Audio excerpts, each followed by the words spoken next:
Picture the wild, untamed mountains of Asturias, in northern Spain, as they stood in the year 722, a land of jagged peaks and swirling mists, where the air is thick with the scent of pine and the promise of legend. Gray peaks slice the sky, shrouded in cold mist and silence, their ancient stones bearing witness to centuries of forgotten struggles and whispered hopes.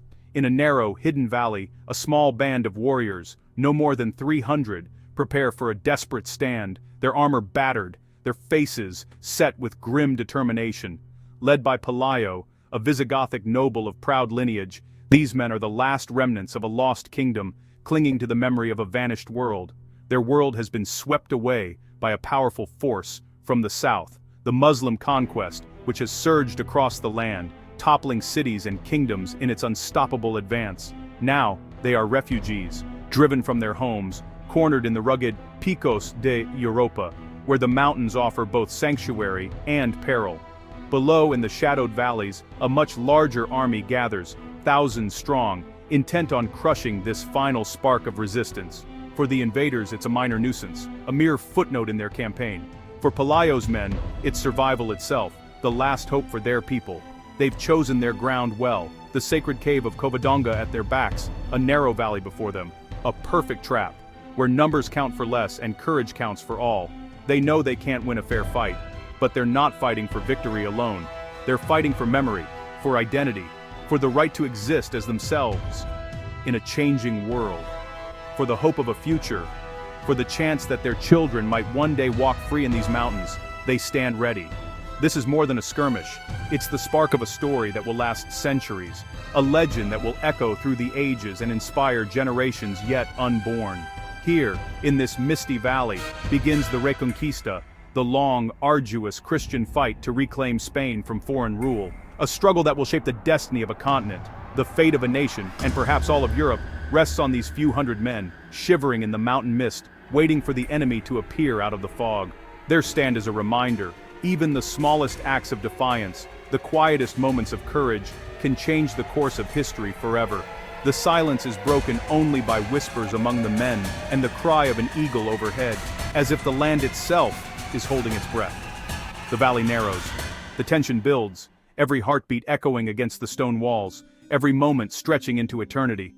The world holds its breath, suspended between past and future, between despair and hope.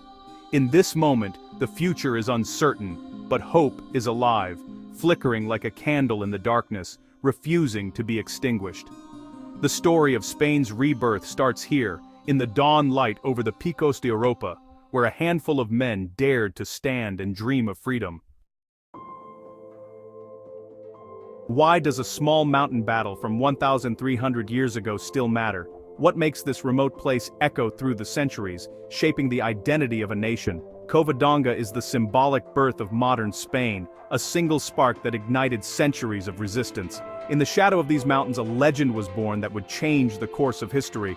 The legend of Pelayo gave Christian Spain a sense of purpose and unity.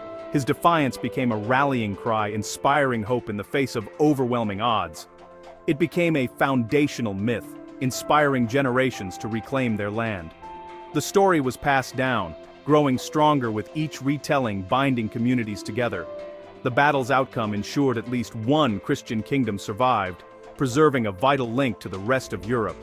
This survival allowed culture, faith, and tradition to endure. This survival set the stage for the Reconquista and, centuries later, the rise of Spain and Portugal as global powers. The echoes of Covadonga reached far beyond its valleys. Covadonga is more than a battlefield, it's a crossroads of history, where faith, courage, and destiny converged. It shows how identity is forged in crisis, and how myth can fuel endurance. In moments of darkness, stories like Covadonga light the way forward. The story teaches us that history is shaped by those who refuse to give up, who rise again when all seems lost. A small victory, magnified by memory, can inspire centuries of struggle. Even the smallest acts of courage can echo through time. Covadonga's legend is proof that stories can shape the destiny of nations, reminding us that the past is never truly gone. It lives on in the spirit of a people. To understand Pelayo's desperation, we must look back to 711, The Visigoths, once rulers of Spain, were torn apart by civil war and betrayal. King Roderick's rivals invited Muslim forces from North Africa, led by Tariq ibn Ziyad, to intervene. The result, a catastrophic defeat at Guadalete, the Visigothic kingdom shattered, and the Muslim conquest sweeping across Iberia. Cities surrendered, local lords made deals, and the old order collapsed. Al-Andalus was born, part of the vast Umayyad Caliphate. For Visigothic nobles like Pelayo, the only option was flight. They retreated to the wild, inaccessible mountains of the north. The world they knew was gone, replaced by a new and powerful regime. In these mountains, the seeds of resistance took root. The story of Spain would now be written by exiles and rebels. The stage was set for a new beginning. In the chaos that followed the collapse of the Visigothic kingdom, Pelayo emerged as an unlikely but determined leader, rising from the ashes of a shattered world. Likely a nobleman and once a trusted royal guard, he refused to surrender or collaborate with the new conquerors, standing firm in his convictions. Fleeing to the remote region of Asturias, he found a land perfectly suited for resistance, untamed, wild, and fiercely independent, where the mountains themselves seemed to shield those who defied foreign rule. Pelayo gathered refugees, outcasts, and local highlanders, uniting them with a simple but powerful message. It was better to die free than to live as subjects under foreign domination. For Pelayo, resistance was deeply personal, a fight to restore not only his people's heritage and faith, but also their dignity and sense of belonging. The new rulers allowed Christians to practice their religion, but for Pelayo, this was a hollow gesture, a daily reminder of their defeat and humiliation. His authority came not from royal titles or wealth, but from his charisma, his defiance, and the hope he inspired in others. At first, the Muslim rulers dismissed him as a minor nuisance, a mere troublemaker in the mountains, but this underestimation gave Pelayo precious time to organize, to plan, and to build a network of loyal supporters. He built a small but fiercely determined force, men who trained together and prepared for the battles that would shape their future.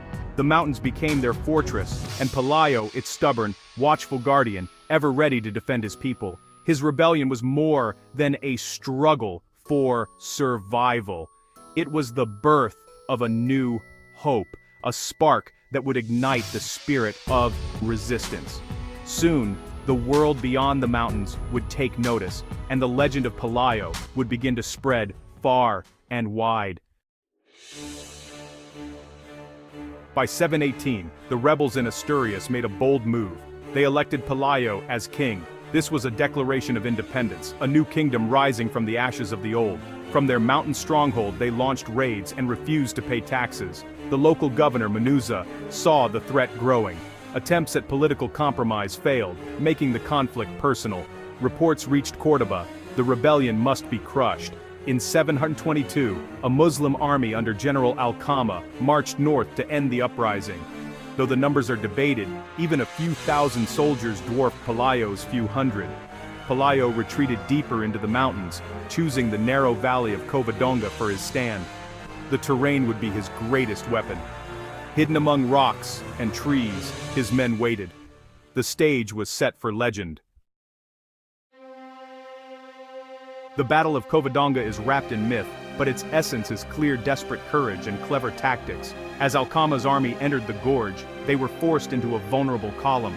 Pelayo's men, hidden above, unleashed a storm of rocks and arrows. Chaos erupted. The invaders, trapped and unable to maneuver, panicked. Legends tell of miracles and apparitions, but the real miracle was the terrain and timing. The Asturians' ambush turned the enemy's strength into weakness. A sudden charge from Pelayo's warriors broke the enemy. Many invaders died trying to escape the deadly bottleneck. General Alcama was killed. The Muslim army routed. Some chronicles claim a landslide and flood finished the rout. The numbers may be uncertain, but the psychological impact was huge. For the first time, the invaders had been decisively defeated. The message was clear. Al-Andalus was not invincible. A legend and a new hope was born. The victory at Covadonga changed everything. The defeated Muslim army fled, Munuza was killed, Pelayo secured his mountain territory, and Córdoba, distracted by bigger threats, left Asturias alone. Pelayo established the Kingdom of Asturias, the first Christian state after the conquest. Small, poor, and isolated, it became a beacon for Christian resistance. The kingdom blended Visigothic tradition with new resilience. From here, the slow process of Reconquista began. Pelayo's successors expanded, building churches and preserving culture. The capital at Cangas de Onís became a symbol of survival. Over centuries, Asturias grew, inspiring other Christian realms. The first stone at Covadonga became the cornerstone of Spain and Portugal. A new chapter in history had begun. The legacy of Covadonga is far greater than the battle itself. It became the founding myth of Christian Spain, invoked for centuries by kings and poets. The story transformed survival into a crusade, a mission to reclaim the peninsula. The Reconquista shaped Spanish culture, blending Christian and Muslim influences. The frontier was a place of conflict and exchange, forging a unique identity. Covadonga's legend gave people hope and unity across generations. It shows how stories, not just facts, build nations. Today Covadonga is a national shrine, a symbol of resilience and faith. The tale of Pelayo and his warriors proves that even a small spark of defiance can ignite a fire that changes the world. History is made by those who stand together for what they believe. Covadonga's story endures, a timeless lesson in hope and courage.